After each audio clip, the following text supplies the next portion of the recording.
Kurtis, first class, 1946. I'm Bud Mansfield, and I'm also the first class, 1946. I'm Paul Fenlon from classes in the early 60s and a current administrator at the university. My name is Bud Cooper. I started at Sault in 1947 through 49, came back in 1954 as basketball coach, later became athletic director, and retired in 1966. I'm Frank Fazi. I attended. That was the first lie. I got it. Right. I attended Sault, as it was called, in 1951 to 1953, and then worked. And when it became a four-year school, it was known as Lake Superior State College. I continued my education through night classes, and lived here in the Sioux all my life. I can remember when I was a youngster. I just lived below the hill. This was an army post, and during World War II, there must have been thousands and thousands of soldiers around the area protecting the locks, and they used to come up here when I was a youngster and sell papers to the troops on base here. You remember when the 131st shipped Yes. out by rail? Yes, yeah, everything, the train, everything That's on the right. train. And Yeah. I can remember what was the 100th Coast Guard Artillery. Coast Guard Artillery. Yeah. We remember it, I think Frank and I too, from the standpoint of athletics. The baseball, Oh, basketball it was fantastic. was fabulous, and then the Coast Guard was here. Tommy Hendrick. Tommy Hendrick was here, Charlie his brother, Charlie. Right, Tommy And, Hendrick. but the games were the Unbelievable. talent. 100th Coast Artillery had some just Really great talent. class. Oh. And musicians, Athletics. there Yeah. was a lot of activity. Yeah, certainly was. In fact, the baseball field was on the campus, or was the playground, was a baseball field, and I know that both Bud and I played as kids. I played there as kids too, so Yeah. it was about where the library is today. Right, a little further in the corner. And I spent time, I lived on Eureka Street at one time, and this would have been before the war years, and there was football games. We'd come up to watch the different activities. You could get into the old theater and watch boxing workouts or sneak into a movie once in a while. You said you spent time. I was always amazed that you didn't spend time. Well, that was on the other end of the parade ground over by the fire. If I remember, the first classes, 1946 year classes, were basically ex-servicemen, were they not? There were half a dozen of us that were right out of high school, yes? That not many more than that. Mostly probably half a people dozen. back from the service? In Some of them fact- finishing their high school classes, wasn't that right? Absolutely. Yeah. Yes. And if I- Because I can remember some guys said that they were drafted right out of high school, and which amazed me at the time. As soon as you turned 18 during World War II, they drafted you no matter if you were in high school or not. And then when they came back from the war, wasn't there a certain building used for just high school diploma classes? I'm not positive. That wasn't that first year, though. Was That it? happened a year or two Second later. year, Yeah. okay. Competition in the classroom was really tough for young high school grads, unless you were maybe the top-ranked student. I recall taking classes from Milt Shear, for example, Oh, yeah. and I took math from Delphine Carlson, and most of the GIs that were going to school were there for a purpose, and it was very competitive for grades. Yeah, they had excellent instructors here, too. I remember the math, Carlson and Falkenberg Yes, and Milt Shearer. We had Delphine Carlson. Sure, Ray Shelburne, Shelburne. Ernie Kemp. Oh, You know, yeah. we really had Good, top yeah. quality. Steve Young. Yeah. Yes, Well, they became. They were the originals, household. weren't they here? They were the originals. Yeah. Franklin Otis Right. was From here. Myers, of course, was original. Funkenbush is what we were trying to remember. Hayfield. yeah. Steve Young was one I think that was never really got the credit he should have. No, he was. Took some of the first classes he taught here, took some of the first tests, the ability tests. My son had an opportunity to do the same thing at the end of his career. And he had an ability to Get him into the right. point a young man in the right, or a young man or young woman in the right direction. If they were floundering, he could do it. When you got all done, you were worth $1 million. Yeah, I imagine Fantastic talent. he's responsible for a lot of Fantastic people talent. having successful careers, getting in the right field. Well, it was not a bad person with Steve Yeah, Young. and, he was a good You man. just didn't, That's right. the test determined what your strengths were, and he didn't have any weaknesses, and I mean that in a kind sort of a way. That's exactly right. And Steve was a great I remember him for many reasons, many reasons, and as a real dear friend. And he used to drive the basketball team with Jim Myers, and he missed the turn at Munising all of the time. And you could tell he missed the turn because the road got narrower and narrower, and we'd end up in a hunting camp someplace west of, or it should be east of Munising. You know, that turn that you have to go on to the right. Sure. Yeah, we all know that. Well, he never did make that because he was looking and visiting. And Bill Ruffer was a good replacement for him, because Yep. he was the same way when he drove the second car. I can remember the gym where, was that where your office is now, Paul? Yes. What do they call it, the Fletcher The Fletcher Center. That was the gymnasium, and I used to come up here and watch the Army teams play the Coast Guard teams, and that was fantastic. And it was, at that time, one of the nicest gyms in the Upper Peninsula, wasn't it? Actually, through the years, it was one of the biggest. Yeah. People used to complain about the size of, and like Puller Stadium. The dimensions on our floor, if you recall, if any of you were in northern Michigan, was tiny. Michigan Tech had a track around it. Central Michigan was smaller than ours with a track around it. Puller Stadium, I recall going to Denver on a couple of occasions when we were trying to get into the Western Collegiate Hockey League. And as it turned out, we were expected to have air service, grant and aid, have a good facility. Well, we had a better facility in Puller Stadium than most of the teams in the WCHA. And of course, you could fly into Sault, Ontario and Sault, Michigan.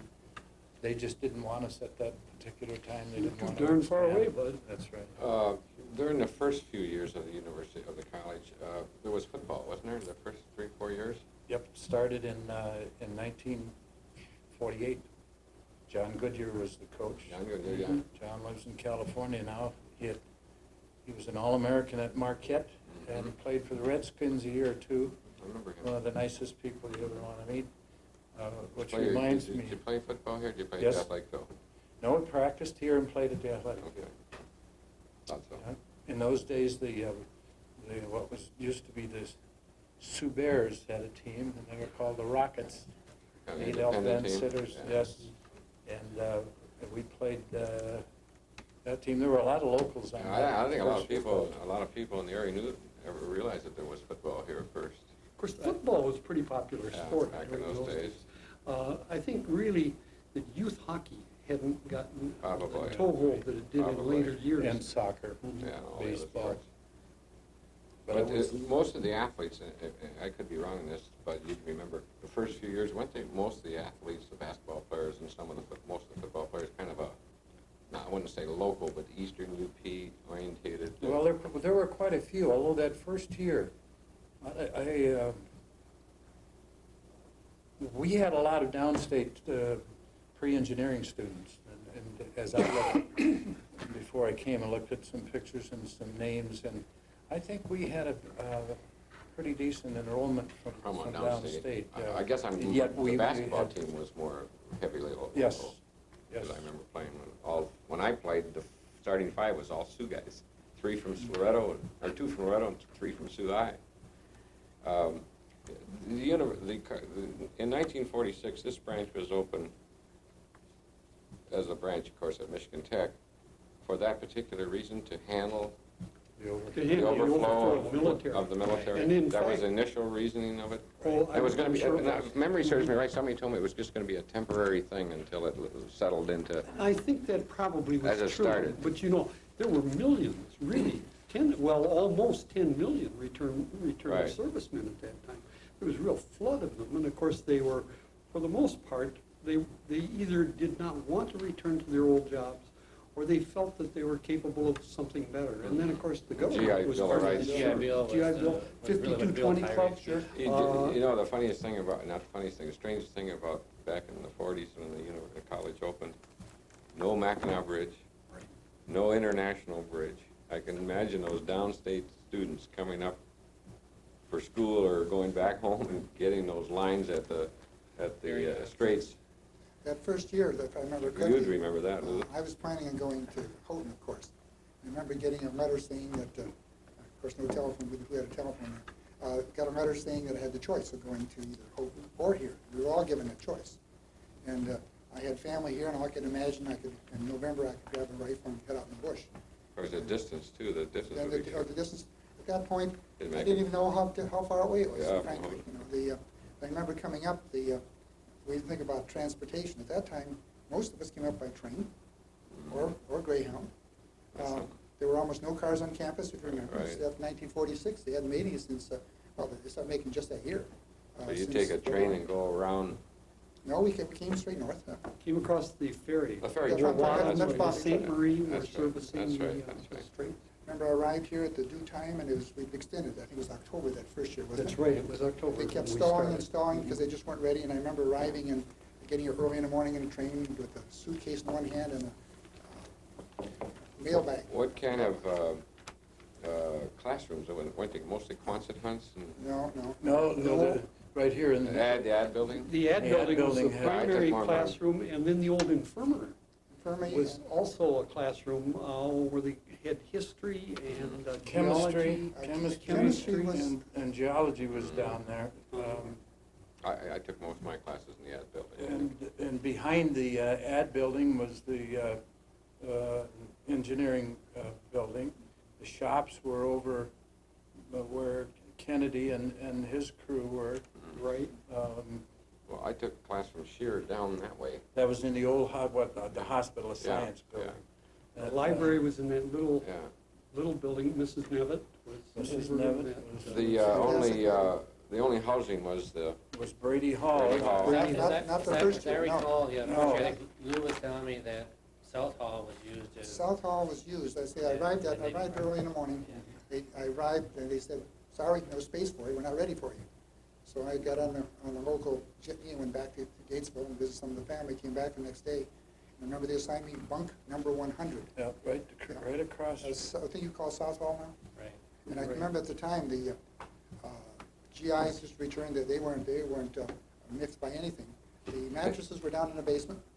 The bunks were half of them were they taken were apart. used to that kind of lifestyle. They went into town and purchased their own cleaning equipment. They got the scrubbing and cussing a little bit. Before the day was out, the place was neat and spick and span, and I don't think we had any bedding the first couple of days. But you know, and then the clothing was hung every so many feet. And I spent some time there, even the first year, and whoever got dressed first got the best clothing. And it didn't necessarily belong to Cooperative clothing. And there was a lot of wild It's scenes looking- in there. If you, Oh, they weren't wild, they were reserved. well, occasionally I'd go there at 2, 3 o'clock in the morning just to see what was going on. It was a madhouse, but that was the truth of getting dressed. Everybody put their clothing and hung them so. Was it all male first couple of years? First Well, Especially in Mary that Ripley, wing. Paul Ripley's mother was Oh, on yeah, our Mary. campus that first year, and I think Jeannie Allop was here the first year. Second year. Mary Ferguson was here Mary Lou Bernier became Mary Lou. Mary Lou didn't come though until 2 years later. The first co-ed, Mary Lou according, had to be around this year. Jim was here, her brother was here the first year, and then I Yes, think oh, yes, Mary I'm Lou on came that. the second year. Had to be the second year, because I met her again in lower, down below. according to this souvenir edition of the Compass, published in July 17, 1947, Mary Ferguson was given credit for being the first co-ed, but I think Mary Ripley Mary was a Ripley actually was on the campus. part-time student First first She was the first postmaster at couple that of She time? was years the or more. postmaster at that time. Lovely Yeah, person. she's a nice lady. Absolutely lovely person. But you know, we're talking about the teaching staff, and my recollection was that we had some not only some very good teachers, but the kind of people that you like to know. I got to know most of them, and they were great people. You would have to be putting very little effort into not getting through, not Even learning something. Horace Ristine was a fine. Hardy Ristine. Hardy Ristine. And Harry Crawford and Bert Center. And I had the good fortune of spending a lot of time when I came back in 1954. And I did last until 86, not 66. And so I knew those people very well and their families. But that's the thing that I can remember about the schooling, and I think, again, if you put any effort into it, you not only learned something from the textbooks, but something from those people. Our classmates still really were hard cases that first year. Yeah, The language was truly colorful That on first this year was campus. different than anything. The second year was with young people. Right. The first Yeah. year, these fellows had been in the Pacific and the Atlantic Theater, and they were used to saying what they thought. These were adults. They weren't Yeah. children by any means. They've been The through change some- in the following year was a completely different school. Right. But the professors themselves, I've been around the schools since then. As far as I'm concerned, those first 2 years, the finest group of professors I've ever seen, as a rule. Just absolutely fantastic. Dedicated.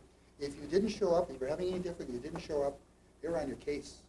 And they were available, not as they are often today for a couple hours a week. They were available at any time. At the end of a class, they always had time to, you, straighten up. Of course, that was me. so. Probably me.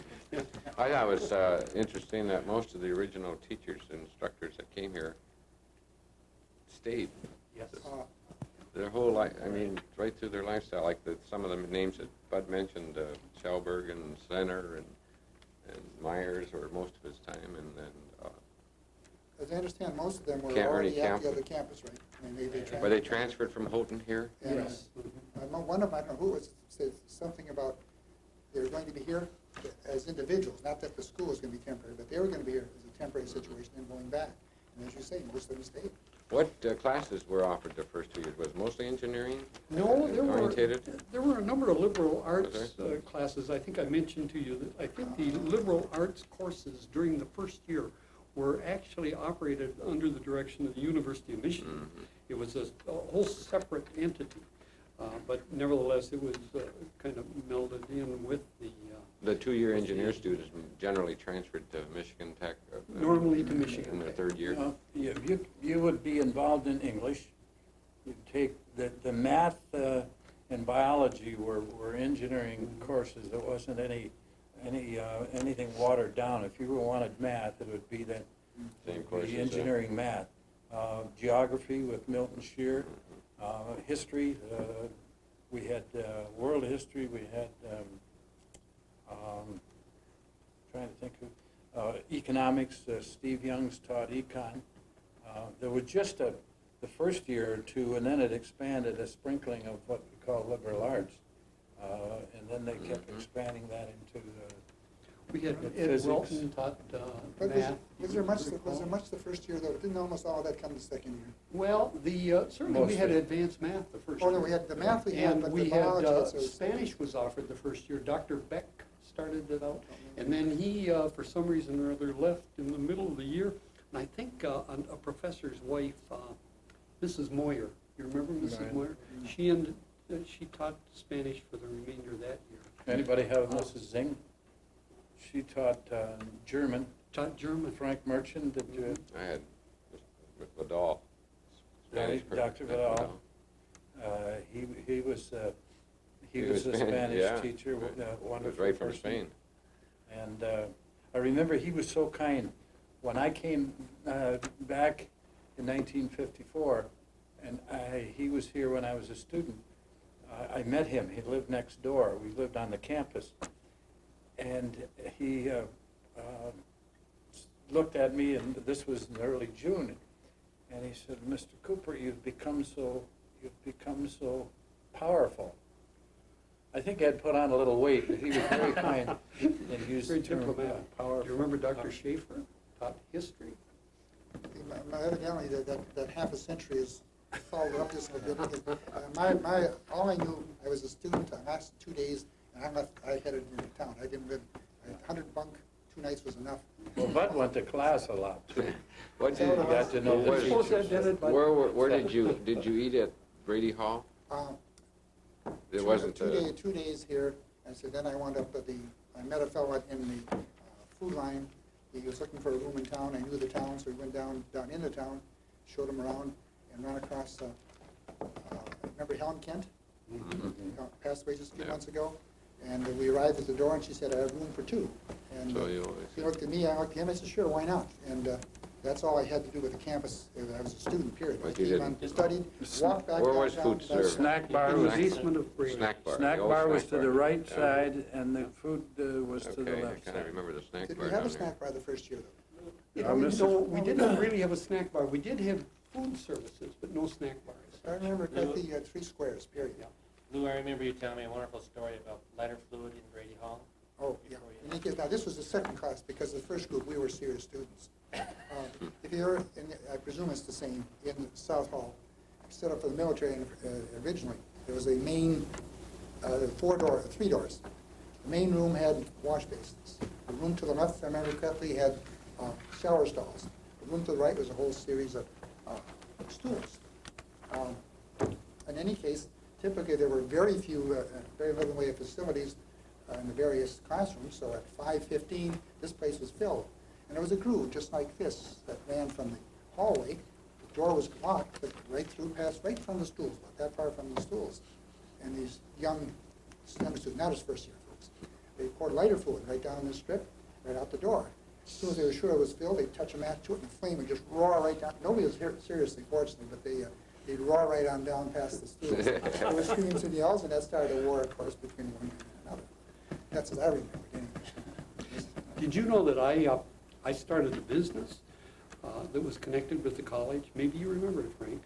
Mansfield Service. Dirty windows make you nervous? Get in touch with Mansfield Mansfield Service. Vaguely.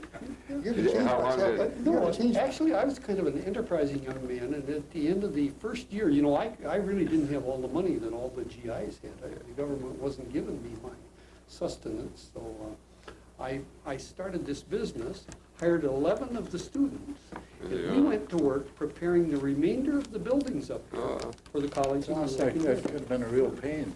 It was. What was the tuition, Bud, do you remember?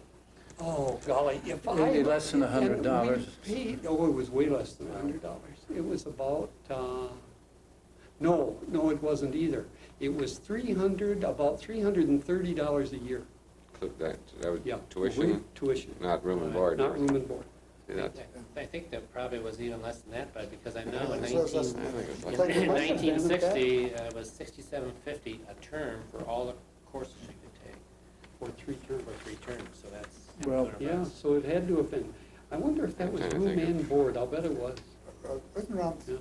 $300, $400, something like that, the first year room and board total for the. There's quite a change in that tuition to today's. But that was a whole lot of money. No, I guess it was. Yeah. In this paper, this edition, the souvenir edition, they mentioned some figures. And when I started teaching and coaching in 1954, we started aggressively in recruiting and grant and aid. There were a group of individuals in the Sioux, and they list them in here. Some of the, I won't go through all of them, but the Pingatores, Evening News Counts, the banks, and individuals. And also, every high school in the state of Michigan had a scholarship that covered fees to Michigan Tech. And so, if the student didn't go to Michigan Tech from a given high school, they would transfer that. If they didn't go to Houghton, they transfer it here. So it didn't take long to figure that one out and to check everybody we had coming in to see if their high school had a student. So that became a pretty vital part of the grant and aid and scholarship program. You know, we were talking earlier about cost of food and cost of tuition. It was, I remember as a player, we got $1.85 a day was the food allocation. And it was the hotel bills. I had some files that Jim Myers left, were $2 usually for the room. That's good, the scholarship thing. I remember it was in my second year that somebody here approached me and asked if I was on a scholarship, and I didn't know what they were talking about. But the school I went to would be classified inner city or slum today, I guess. And there certainly wasn't a counselor. I found out about the school by going to the library, and I think I found about half a dozen bulletins, and one of them happened to be Michigan Tech. I didn't know anybody that had been to college. Mhm. And I did it myself, wrote the letters, made the contacts. And after I was in the second year, somebody here approached me and asked if I was on a scholarship. What scholarship? And if I had just simply applied, I was the only one coming from the school, I'd have had it. So I missed the 2 years full run evidently, because nobody had taken the trouble to tell us. But counselors in that day, at that time, they were non-existent. You know, another amazing thing about it being a two-year school is most of the opponents played in basketball were four-year schools. And if you go back and check the records of the 40s and the 50s and the 60s, you'll see that this two-year school beat a lot of four-year This schools. was a really competitive school, I mean, particularly with basketball. we only had 2 years of the players, and they had, you know, seniors, juniors, and seniors, and it was amazing. How, I remember, Bud, when you coached, they played mostly four-year schools, right? Yes, you had to, and there were- Occasionally a junior college here and there, but mostly four-year schools. My And- mind jumps from one thing to another. I can remember an interesting phenomenon. The second year, I stayed in what you would call Brady Hall. And my son started here, and he wound up staying in the same room that I did. Is that right? He started That's in a on Hillsdale, coincidence. but he stayed in exactly the same room. It's just, It was still in that good a condition. Yeah. well, it wasn't, no, it's in the same room. It was not the same shape. The cost was a little different too, I think, Lou. I think a couple nickels. I borrowed it from your bank, it's all right. If I remember correctly, the first year, the building was unfinished, was it not? Brady Hall was unfinished, Right. Brady Hall was very much unfinished. just a shell. It was finished and completed. Yeah, there's an article about it. They put 83,000 being converted by McDonald Construction, if I can mention that, at the cost of approximately $83,000. Now, that would cost, This is in 47? they were going to move in 47, correct? And it has some pictures here of the interior work, and a lot of work. You probably remember what condition the campus, just the year before. There used to be, I have some photos of, you just couldn't imagine what, and for not only the students coming in, but for the early faculty when they came in, it was, Well, it was unreal. the faculty lived right on campus, right? Right. Right down that officer's row, I used to Right call it on when I the was a skid kid. row, yeah. Remember, Bud, that some of the first class, some of the buildings were okay, but some, you actually wore your hunting gear in on your heavy boots, actually kept the glove on, and you sat this way, Yeah. trying to keep warm, numb. I mean, numb, say, if you needed a John tough apples, in most cases, they didn't have access the first year. Yeah. And they didn't complain, and You nobody complained about it. didn't need any parking lots because there weren't Oh, no hardly cars. anyone, no The cars. engineering building, as I recall, you almost froze Oh, to it was death. absolutely terrible. Yeah, Most of my right. classes were there Yeah. too, It and was that was something else. very little warmer inside than it was out, just it wasn't quite as windy. But you know, it's amazing how we did with what you had. That's for It sure. was just part of the scene. Yeah, he thought it was just normal, everybody was going through the same thing. And I remember talking about the business coming up with a suitcase and a mailing case so I could mail my materials home to be washed. We certainly didn't have any laundromats then. That's right. Remember the second year, we got appendix, and the kids used to go down and watch this thing go round and round and round? It was like a TV set, eh? Remember, red shirts, red plaid shirts was the common. And of course, all new washers.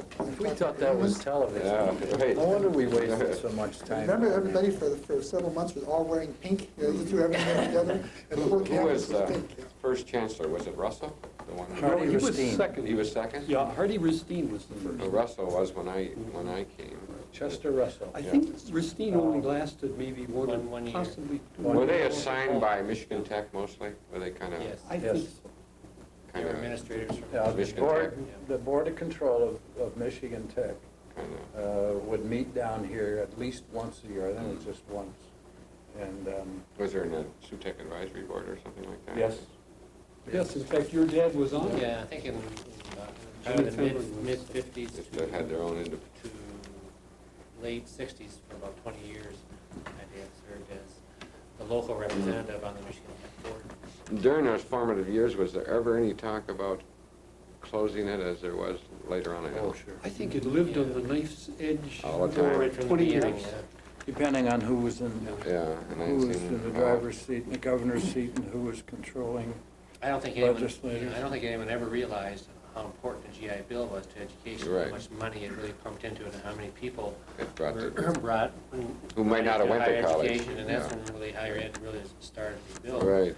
Was based on that dollars flowing into the economy. Mm-hmm. So there wasn't enough facilities in the state to maintain the need, the demand for kids going to college. Well, I think it's amazing, that, like most of us saw the university when it was just nothing, and just look at it today, we don't take it for granted because we saw the building blocks done there in the years. I mean, it's amazing. And I even still come around here, look around, and think, my God, that used to be the parade ground. Now it's the library, and the Norris Center, of course, is a dream of Bud's and that people. And that's just amazing for a university of our size to have a physical complex like that. Well, you know, but one very important thing now, too, is in terms of whether this will last, is those of you that have children or grandchildren and know a little bit about the cost of education now, it becomes more important to be staying pretty close to home. Absolutely. It's unbelievable.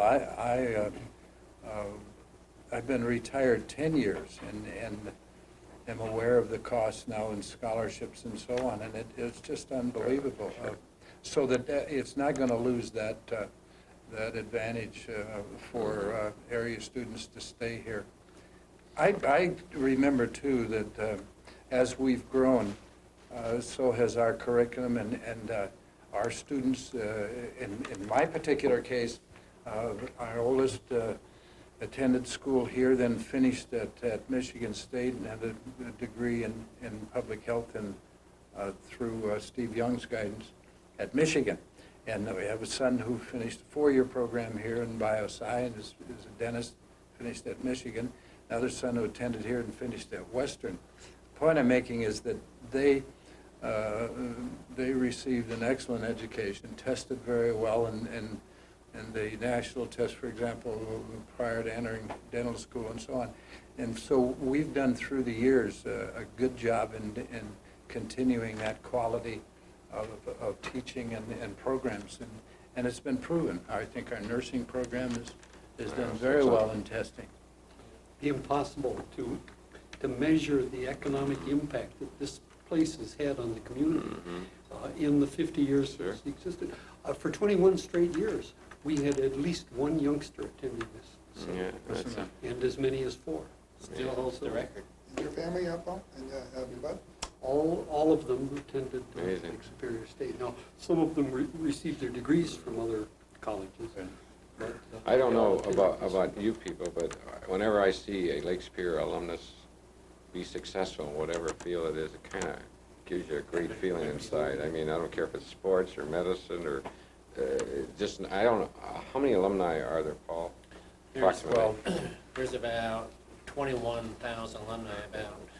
Isn't that something? And some 14, 15 continue to be active in the university. That's great. I don't think we know enough about what some of our alumni have Yeah, done. probably not. That's one of the really things that I, having served on some of the committees and trying to recognize and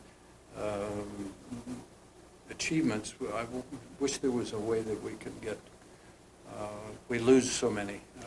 They're doing something with the Wall of Fame, aren't they? The Hall of Fame, yeah, we're redoing it.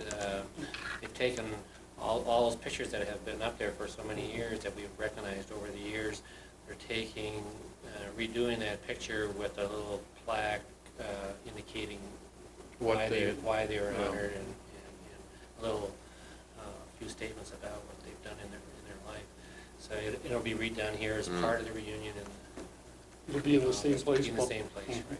Of course, last year we just started the Lake Hall Superior of Fame. Sports For Hall the of Fame. sports, That's the yeah. first annual one. It'll be You know, similar to that. when you start tracking these things down from early development, and certainly our success in hockey has really given us national and international exposure.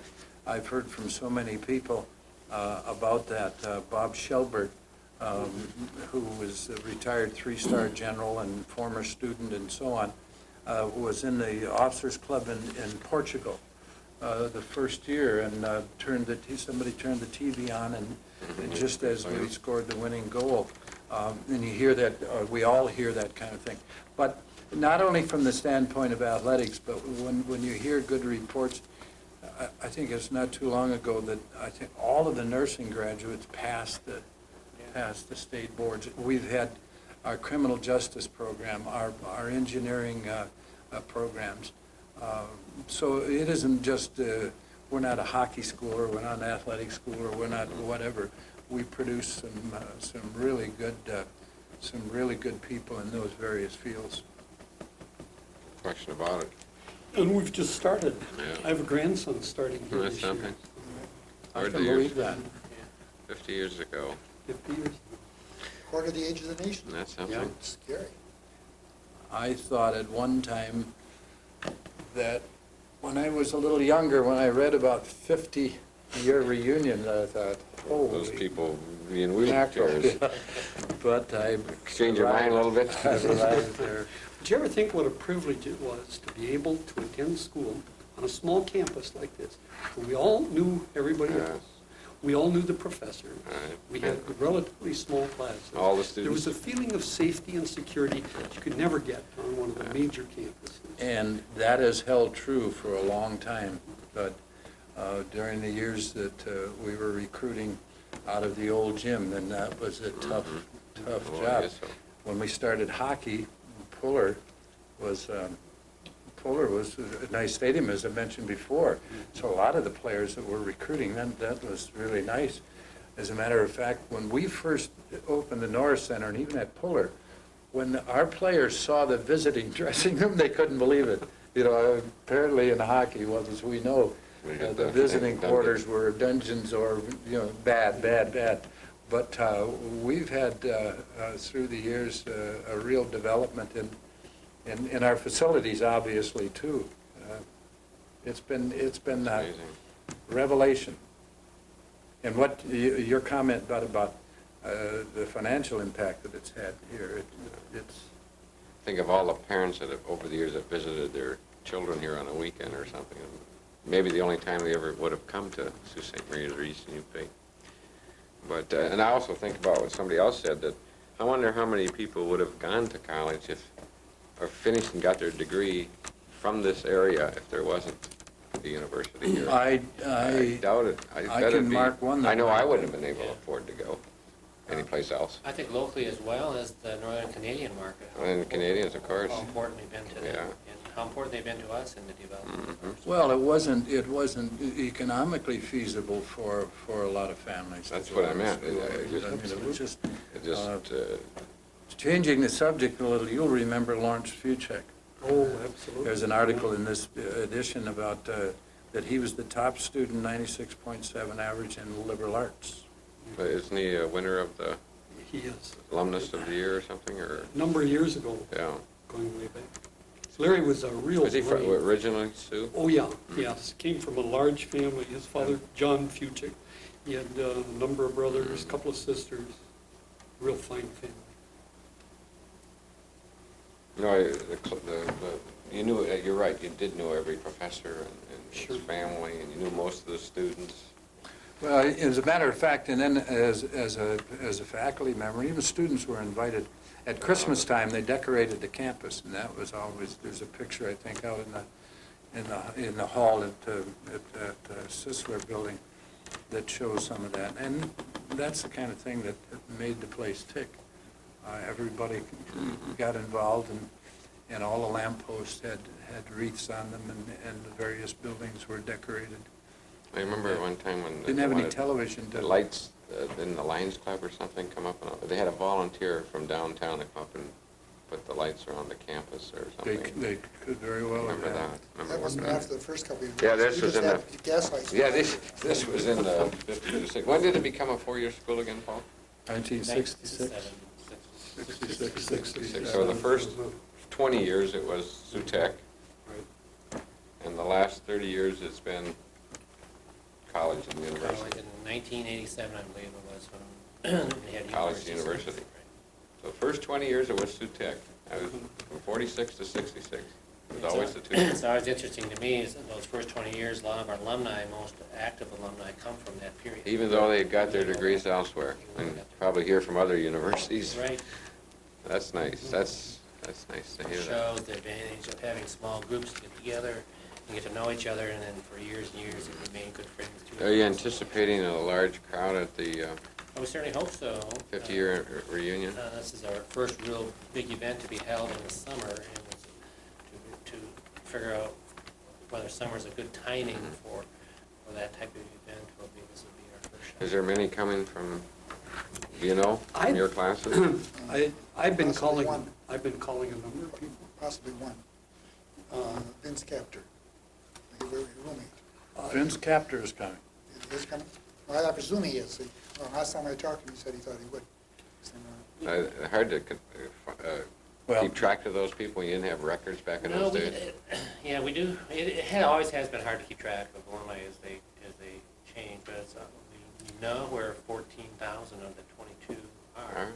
So it's not all bad that way. In fact, for our commencement this year, we had 12. We honored the first class, and we had 12 or 13 of that first class attending our commencement exercise. I don't think, we've talked of all the positives, but I personally would like to see some of our more recent graduates, whether it be the last 10, 15, 20 years, get a little more active in what's going on here. I think we have a percentage of people that do, but I think the things that we went through and we've described in the early years, I think we have more of an attachment and an appreciation for that. I have a feeling that students in the past X number of years, and I look at it in terms of what can I do to help the institution? Can I contribute a little bit to your fund drives? Can I get, somebody helped me? I'm worried that we don't have that. If I don't know who's going to be viewing this, but if our graduates and alum, whether you graduated or not, you don't have to give a great deal to be very helpful. But We're there's- dealing with numbers. There's another view, though, which end of following looking through. You people were all raised here. You've stayed with the school. You've seen it develop. But many of us went from here, sometimes to more than one school, perhaps. Some in the grad Right. school. So now you get the letter. You get a letter from the first school, the second school, the Right. third school, the other places you've been, and you say, well, gee, that's fine, but I can't get involved. No, and also there's distance. There's distance in time, and family. You people are tied here, but from the rest of us that have left the area, because I'm back now, but there are other allegiances too. Oh, yes, I understand Yeah, that. I think if I was talking about the But I 4-year grads. think that dealing with people who had significant financial aid, good employment here, you have to really take a look at some things like that. I think I understand what you're saying, but I do feel that our people should be a little bit more aware. And I know that graduation time now, and, since we've finally started our alumni, we have alumni director and so on, we have to, I think, educate our students about that and the fact that they can be very helpful. Loyalty to a school is probably a lot like patriotism. It's difficult to know what really motivates it, how you really reach in there and touch the on button. But I think you're right. And I do think that we've got to somehow or other develop that same sense of loyalty or affinity toward the school that the 2-year classes had with the 4-year Yes. graduates. I think it too, being locally. For example, when we've had millage votes, when we've had Project Pride to develop, help rebuild, you hear negative comments. My thought, as well as probably everybody here, was that somebody provided it for us Yeah. when we were younger, so You owe we it should back. share in that responsibility also. I'd like to ask the experiences that you had here, Bud, what was the highlight of your time spent here? And let's keep it. Do you know that I think probably as much as anything, for me, it was a very special group of people that I spent a great deal of time with. I often think of some really fine hours. Of course, I was a little different. As Lou pointed out, we locals kind of clung together to a certain extent. In a way, the particular group that I hung around with were fortunate. We had one young man who kind of acted almost as a liaison between the town people and those students that were living in the dorms. Do you remember David Bizard? David was a tall, gangly young man who had returned from 3 years in the service and got some kind of poisoning in France. Had a terrible stomach problem. And in fact, he didn't live very long. Dave died, I think, probably before he was 40 years old. But he was a real charmer. He was a young kid that everybody loved. My mother thought he was the greatest kid that ever lived if she had only known David. He spent time at the Papillon house, lived next door on Young Street. He just thought that your mother-in-law was the greatest person in the world. But somehow or other, with David living on the campus, we had the opportunity to live in that same atmosphere, in that same environment. And I think we got to know more of the students that came into the community than we ever would have otherwise. Oh, It was a good definitely. opportunity. Well, great experience Yeah. too. I know in athletics, it was great to meet some of the, in cases older, when I first started, we were all GIs, Bob Foley, Seraphin, from Newberry, Earl Reardon, Red Waters from the Sioux. Most, I'd say 90% at least were GIs. That was great exposure for us. And I know that your comment about the size of classes and so on has been important since I've been here as a student and when we recruited in the old gym. Any of us that have transferred and gone into you remember our path through registration was fairly easy. We thought it was complicated, but once we got down, I'll never forget transferring to Central Michigan. And they had their registration in the library. And you could go all the way around those tables, and you got to the last table, and your section was closed, you just started over again.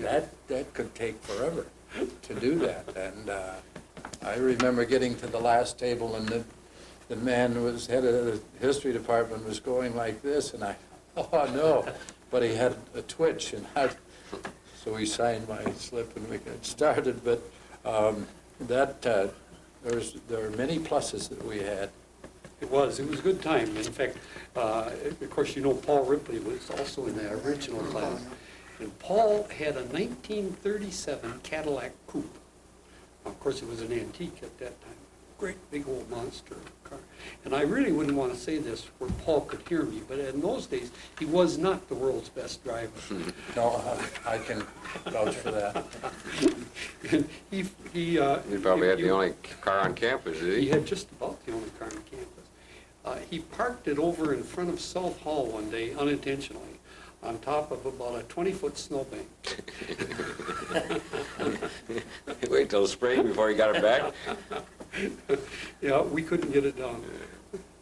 I often thought about the people who came to school here early years, had no knowledge of the winters in northern Michigan, and I They weren't thought, dressed my like that. God, Yeah. when some mornings when they woke up and looked outside, I just imagine what they thought. Somehow they survived them all, but of course most of them were probably from northern communities, but I imagine there were a few from, There were an awful lot of us the first year from From really the- down. We're way talking down? Metropolitan Detroit. Yeah. A great percentage of us were over a third of the state. right. So Didn't they take must you long, though, to get develop used to those.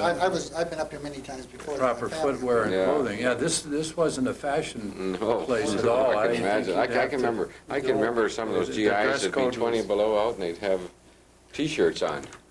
I go, Some- wow. The some most of cases, those that's all people they were had. from down Down below. below, yeah. Yeah, there was nobody from the Not upper from the peninsula. Sioux. There was another side to it, though. This isn't exactly positive, but realize what we had. Right after the Second World War, we had these mature young men coming back, and then there was the town and gown kind of situation. Yep. They had a few more bucks than some of the local boys had, and there was a thing called girls. Yeah. And there was some real animosity, and I was sort of an outsider. I knew my way around a little better than most. And if you're walking down the street with some sweet young thing in your arm, and sometimes you didn't know if you were going to get home. Actually, there wasn't much of it, but it did happen from time to Oh, time. sure. Because the local Oh, boys sure. did not appreciate some of the city fellows coming in. I think that's natural, isn't After it? all, That they have to happened, buy a cup of coffee at the Carmel Corn. Remember the Yeah, Carmel Corn? sure do. The only place in town after 9 o'clock where you could get a cup of coffee and a hamburger. Yeah. That happened during the war years, and it used to be battlefield Yeah, down by service the people. ferry dock on both sides. And At the Wilds, but- remember that? Yeah. Of course, this community was always kind of Yeah. used to that kind of Yeah, because animosity. we had the service people When there we all had the those service years. people, and in fact, the cross-border Right, Canadians, problems, you know, sure. that had existed for years. Do you recall who impressed you? Not maybe list more than one, the teachers that you've had that impressed you maybe as much as anybody that you had. There's no question as far as I'm concerned. Let's say Stephen Youngs. Strange sometimes, a lot of folks didn't understand him. They felt he was often in some fantasy land. But he did a lot for me. I remember sitting down, I was in engineering at the time, and I decided going into dentistry. And I having some problems, a young man trying to, what's happening here? Should I make the switch? We sat down with the tests. We sat down at a table almost the size of this, and he had another testing individual from some other group. And he had these two envelopes, sealed envelopes. He handed them to me, and he said, we have not, one from each group. He said, we have not shared the information. And this is the test scores suggesting where you should go, could go, and which area abilities that might be. And he started shaking, looking at me, shaking his head. And I opened it up, and it said, biologic sciences, all sorts of things. And down on the bottom is engineering, way down here. And he says, I don't know what to say, young man, but I said, it's okay, sir. I've already made the switch. I'll be going to the University of Detroit. I'm heading to dentistry. And his face lit up. I mean, to him, this was personal. This was personal. And the fact that he was able to call it, and that was worth something. Again, to continue on and say, hey, it was my son. I checked in on him from time to time. I thought a great deal of that man.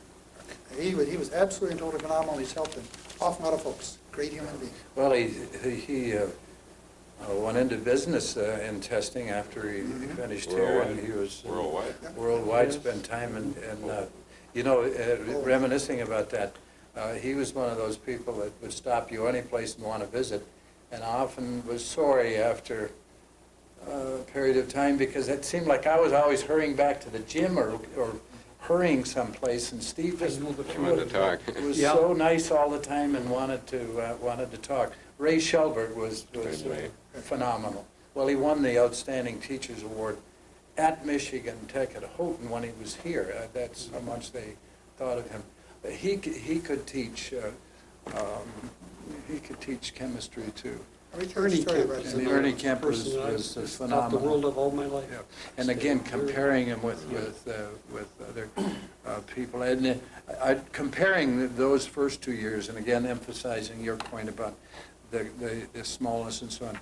I never got nearly as close to teachers that I had professors at the larger schools. It just got to be a factory. Incidentally, was the campus dog George here when you guys were here? Do you remember George? Don't Do you think I do. remember him? No. George, I think, you know, remembering back, and of course it's pretty big, but he was an Australian Shepherd. At least he had those real white eyes, you know. Didn't he stay in Brady Hall? Or He stayed wherever he stopped. I can't remember reading I about have that. no idea where he came from, but there were certain classrooms that he just loved, and he just ran around the campus, stayed wherever he was. Everybody fed him. There he is. Everybody took care of him. Is he in there? He's right there. No kidding. Boy, you were talking about your memory slipping. You hadn't seen that. That was George. That was George. He lived in Old South Hall at one time. Yeah, but he was everybody's friend. But and he loved to sleep through our Spanish class. I did too. I don't blame him for that. Maybe it was you, not George. It could have been. You were talking about professors. Cheryl Ray comes in again. I remember chemistry. Chemistry was my meat, but I remember taking it, getting a good grade. Of course, it was 3 sessions a year. These were all department tests. I took the second session, and I almost flunked it. Absolutely, totally confused. Got Ray the third section, back up to A again. The difference in grade, same standard tests, department tests, one could teach and one couldn't. And chemistry was my meat. It was amazing how this one fellow just drove around. Of course, he was gone the next year. I don't remember what his name was, but he was gone. It was fantastic. He was really something special. Bud, do you have an impression of some teachers that, I do. Do you remember a fellow by the name of Bill Scott taught English, creative English, creative writing? We did, the engineering students didn't have. You probably didn't have that. No, we had engineering writing. He, if nothing else, he was memorable because he infuriated me. Again, you know, I think that I had a certain amount of resistance to education back about that time. And you know, my ability and desire to learn were limited by my lack of common sense. But Scott got me through that part of it. It was an interesting time in my life. In fact, as a side note, and again, I also was having a problem with my religion at that time. And I think that's true of a lot of first-year college students. And the Dr. Schaefer had been an Episcopal minister, I believe, an Episcopal priest, and had, if anything, he was no longer a priest. In fact, I believe he was an atheist at the time. But he made me think, probably more than any person I've ever met. And I remember those teachers, as you mentioned, Bud, and you too, Frank, that we really had quality instructors. Every time I think of Ray Shelberg, what a magnificent teacher he was. And I can't think of Ray without thinking of Marion. What a fine person she was for the community all her life. Yeah. And then Ernie Kemp, another one who was really incomparable. And Ernie, you know, he often brags about the fact that what he did with a bachelor's degree. And yet, you know, he received acclaim all over the country. But just such inherent talent. So, yeah, we had some great. Delphine Carlson was a great, Bessie Stowe was Stowe, here, I hadn't heard. and Franklin Otis in the math department. Jim Pym was in physics, and some of those early people. Carlson, tall. Yes, and then Marv Dahlman came in, and we're not going to mention all the names, but, and I had most of those people also, and then having the advantage of coming back, I think in working here and associating with the people just kind of further emphasized their value to me. But I felt when I started school, I happened to transfer and finish at Central Michigan, and I felt that I was properly prepared at least to develop some study habits, and I remember Hayfield was the English teacher, head of the department. I remember one time coming back from a basketball trip, and we had a little paper to write, and I didn't finish it. And I borrowed one, and I thought, well, I can edit that a little bit. I think we all do that. And I got that paper back, and it was a real learning lesson that it had, in those days there weren't F's, there were E's, I think. And there was a comment that it was a good paper, but it wasn't something that I did. It wasn't original. So the author of that was a Read that far before. better student. But those names that we've mentioned, and I remember Frank Merchant came in, graduate, had that New England twang and was brilliant. He taught English, could fill in for the history. He just asked what period are you studying, and could fill in and ad lib. I recall one young phys ed teacher that I had that showed me how to serve up a tennis ball, and I'm still practicing it today. Yes, there's a lot of. I can remember taking an English class from Emily Farnham, I hope I'm pronouncing it, and Right. Vernon Gingrich. Mm-hmm. They had both taught English, and they taught Shakespeare, and I thought, this is going to be the most boring class. When you're 18, 19 years old, what's Shakespeare? Well, you know, before the term was up, I actually got very interested in Shakespeare, and to this day, I follow it, and I kind of remember some of the lines, and if there's a Shakespearean theme on TV or something, I'll watch it. Now, if you'd have told me that when I was 17 or 18, I thought you're nuts, but they kind of influenced me on Shakespearean plays. And also, I'd have to say the one that influenced me the most about even going to school was Jim Myers, our coach. I wasn't even planning on going to college. He came down to my house, and I always had great respect for him, and still do today, and I'm so happy to see him at our Right. Hall of Fame dinner, that he's still living. He's living in, He's living in Washington State of Olympia, Washington. Washington. yeah. And it's so great Yeah. to see him, and he had a lot of influence, just on me, I'm sure on Bud too, and other players that played for him. He was a tough guy to play for, but he was taught you discipline, and that's, I think, hopefully stayed with me. Some of the names of the people that we've talked about our early beginnings, but do you remember some names of local people here that did a great deal for? I think of people like Walt Drevdahl, Fred Schaefer, Ron Tuxford. These were the people that really got behind the college before it really amounted to much. Right, Ted Caffey, Cappy, Stan Pratt, Yeah, Maurice Otto Hunt. McNaught. Dick Burnett, Dick Burnett, definitely was Great on people. board. Paul's dad. Judge Fenlon. And if it wasn't for the interest, and those weren't all purely selfish motives either. You mentioned in a conversation earlier, the banks, the service clubs were interested in helping. They all didn't benefit and profit directly from having students around.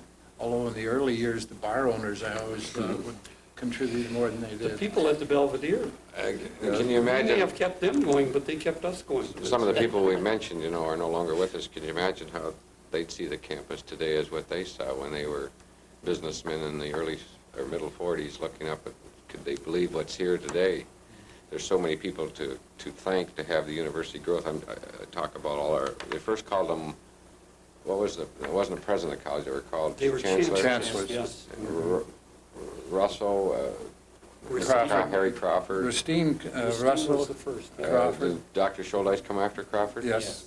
Right. And then Dr. Light and Dr. Shar and Arbuck, I'm sure I missed one, but There's, yeah. they've all have contributed in some way to the growth of the university, no question about it. Well, I think in terms of a final wrap-up, if we're getting toward that, my years as a student were I enjoyed very much, was able to, as I mentioned, meet a lot of people.